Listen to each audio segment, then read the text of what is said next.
Tala eta ya ndeko oya komi nango abeli bongo cancer eleye nzoto nyonso tu boye mwasi na ye ya ndako akimi kasi nzambe asali ye grâce azongi akomi boye muto asupportaki ye ezali makangu na ye to concubine na ye azongela nani à suivre dans cette émission mesdames et messieurs.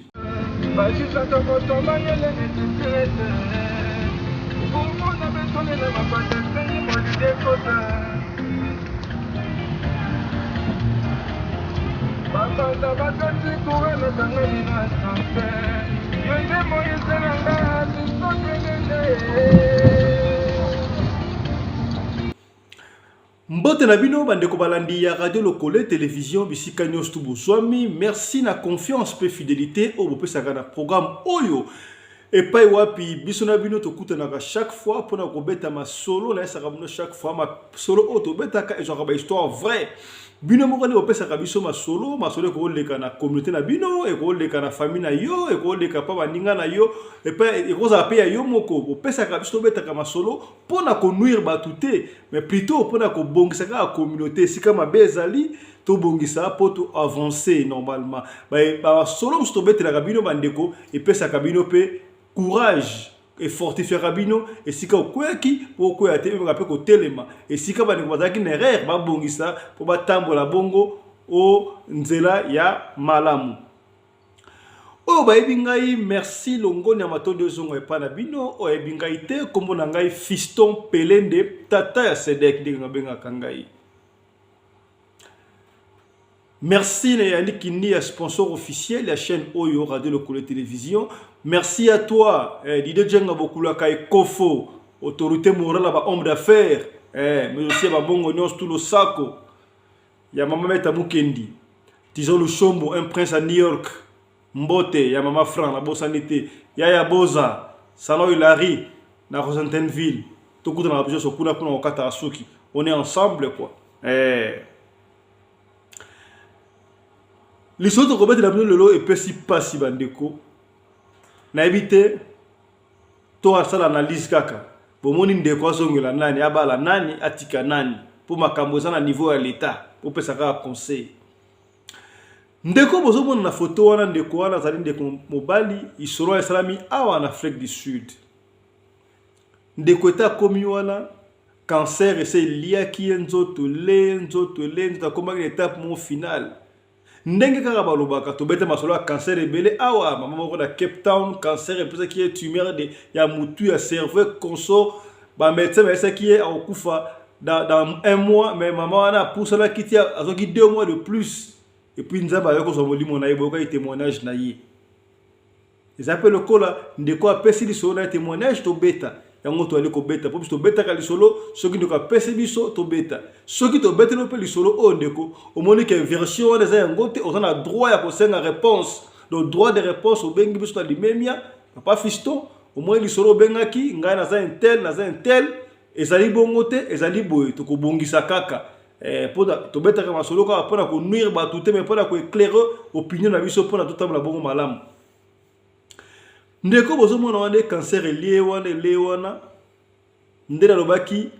munganga yoko loba que non ndeko ko kufa dans 1 mois 2 mois 3 mois mais soki nzambe na lobité ko perdre l'espoir te pour nzambe nem tapesaka moya suka ayenda taka point na maloba to na vie ya mutu biso ba tout chaka virgule ndeko wana zaki na moyen Azaki n'a pas richité, mais quand même moi ça va. Il s'est débrouillé. Il se fait qu'il a eu cancer quand il a cancer, il a évité cancer, il a eu biloko nini. Biloko to liaka, il a koboa kela to ndengenini. Mais ndeko ya belaki cancer. Cancer est lié. Papa nenga za kazaki na ndaku, azaki na bana mibaye na mwasi. Moi si à mon équipe au bas la l'hôpital cancer a teki bilo comme suis andaku moi ça bimi donc elle était fatiguée à donc l'hôpital tant qu'on médecin il y a plus d'espoir moi ça que a jimu tukaboko a teki a jimu ko presque andaku a kimisi yango enfin la longole yango a na famille na bango aboyine libala mwasi akendaka sur hôpital te nayebi te toloba eza heureusement toza ndenge nini à toute chose malheur est bon papa tanga azalaki mtoto kolongono azalaki na mwa chéri na ye moko ya libanda tobenga likangu to concubine oyo abandaki mpe kosunga abandaki kofala mpana bango abandaki kokende kuna abandaki kosalela presque nyonso do mwa lokola mwa deuxième bureau mais likangu na ye kwa toloba ndenge wana mpo bocomprendre tango papa oyo bozomona na zwi maladi bonne malade de terrassido maladie peut-être cancer docteur alobaki non c'est fini pour lui il peut plus continuer à vivre à okufa dans un mois ou 2 mois quelques mois tango mwasi anda kwa yoki ndengwa mwasi anda kwa kimaki ateki ba bitu kwa azongi na ndako na bango ya famille aboyi na mbala kina hôpital ça fait 1 mois aka peut-être 1 mois et demi mais mutabane ko na hôpital kaka ezala ki likangu na yo na azoya na hôpital akoma kita niveau asala kaka na bilamba po ekoma presque etapa suka mais concubine wana likangu atika ki était azoko aider elle était tout le temps là-bas prière kobenga ba pasteur bazoya ko sambela mais pasteur ngo be ko sambela ba pasteur oyo bon tu as vu que parmi les faux il y a aussi les vrais parce qu'il y a des pasteurs qui sont sambeli pour l'opéra bodo ça va wana pesi mbote na apôtre Charlie Moubiala apôtre respect à tendance mbote apesi mbote na pasteur Benson Poutou il y a un ministère de délivrance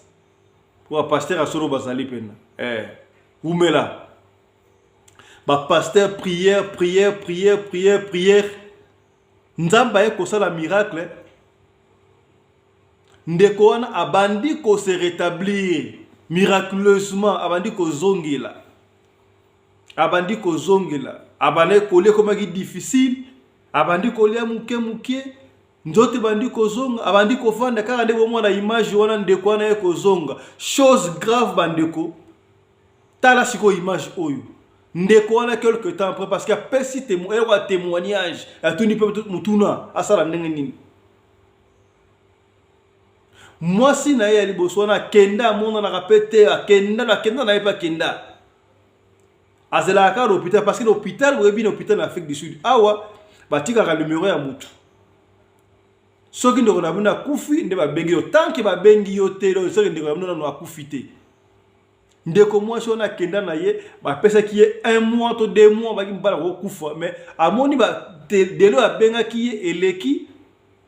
hôpital a bengi était pendant ndeko na mbala na kufi ye pas au bengo hôpital te mais avec mbala kufi te peut-être ça temps ko critique peut-être ça na comment le jour ko hôpital ko benga peut ratarata hôpital a benga ka toujours numéro botika na hôpital ya benga ka ba to ça ba yebi nzoka ndeko wana akoma ko se rétablir muke après 2 mois na muke ndeko santé zonga ba médecin batala basala examen ba diagnostic ba monaki cancer et longwa ezara sous-souté miracle ya nzambe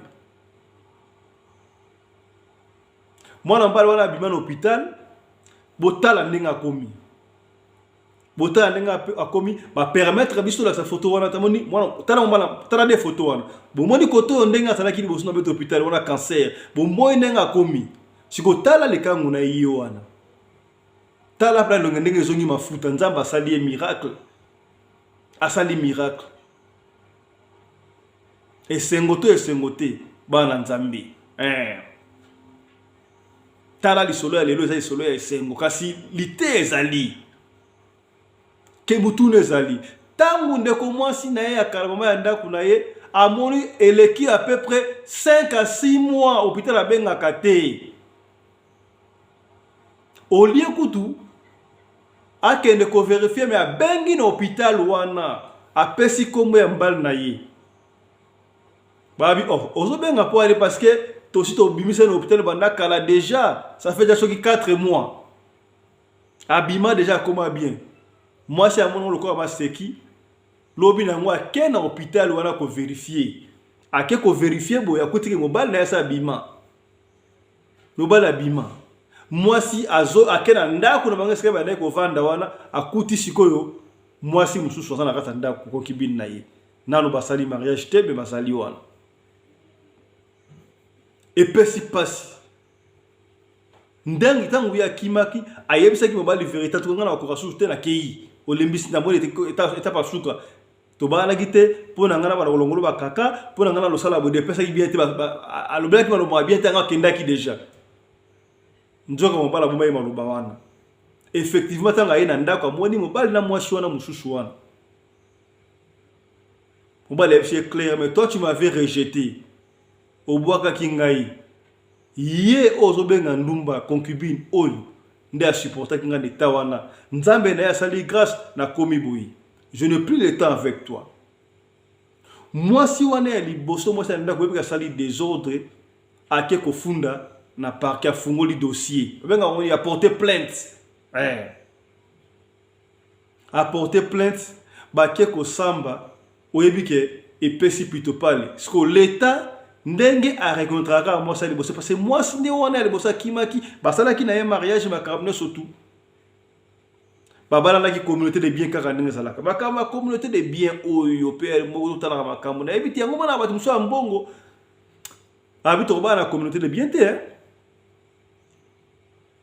pour bana la communauté de biens otali pendant moi ça y na nini yo na nini bosangisi wa save mais so ezaka avantage ko tamo bali kaka et pe ça va bilinga bate belé surtout basi belé banginda ndengo wana yebo bala sana mbongo surtout ba mindele akondima communauté de biens so bali bien moi 2 ans 3 ans mariage à 5 divorce pour bokabola bien alors na tribunal to na parquet basambi tango ba 5 divorce ils étaient obligés de faire bien et puis divorce est un processus dans le kaboli bien dans le kaboli bien tu vas un processus de divorce pour pas kaboli bien donc moi chez les boswana tolo banini alingi mobali akufa pour récupérer nyo surtout ce que mobali biki abandi kulinga azonge la susu libala na intérêt nini Félix Robaka soko kabana mutu akiali ngazonga fotala ayo zongeli nini eloko ni ya bosanaki et pesi pasi Njoka bato bala pour le meilleur et pour le pire. Tala pasi pesi ndeko wana. Ndeko bozo mona wana.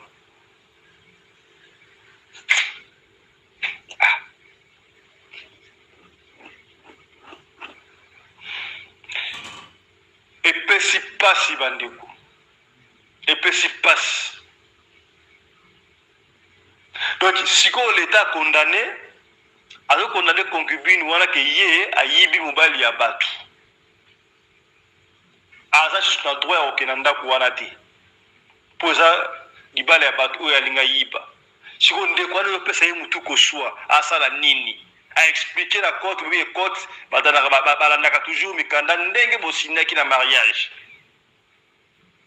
et puis si passe siko ndeko oyo alobi nini parce que moi si oya bikisi na liwa pata nzambe na ye akoki kotika ete alobi boyi alors ngai soit nasala ndenge nini atika ba bien wana to processus de divorce ekende rapide ake de kovanda esika msusu nga mwasi na ye oyo konkibina comme ça ye mwasi na ye officiel moi pas balé officiel mais ça parce que kuna na divorce te siko bali ko benga bango ba kende ko signer lettre de divorce mwasi ya liboso azolinga ko signer lettre de divorce te oyo mtabane processus wana papa ali ko nuire mo bali kaka to ndeni et peut si pas si bandeko tala lisola mukuse to bombela kibino lelo yango wana témoignage munene mena kimutima abeko tuna kati ndeko bomoni wana tala ndenge souffrir na cancer et même ndenge ngwana mais tala ndenge ndeko abongi na cancer miracle nzambe balobaka mingi cancer so mutabiki ezalaka miracle nzambe do nzambe pena existe ka solo do ce que nzambe zaka solo voilà l'histoire le suki wana ndeko partager peut-être yo ozana ka o te mais ndeko moko songolo azana ka oyo esika moko songolo sunga ka ndeko sunga ndeko Kabola, ce qui est intéressé, c'est intéressé de Komoko, quelqu'un si Kamoko peut de Komoko Akobika. Merci Nabino pour s'abonner déjà à la chaîne au radio de Collet, pour partager, pour s'abonner, s'abonner, pour s'abonner, finir avec cloche à notification au Ratakaba programme la bisoté. Donc, quand on est sous lobby pour le numéro de Radio Le Collet, Masolo. Si votre chaîne Radio Le Collet TV. D'ici là, portez-vous bien. Santé de fer à tous. Chap chap. Bicara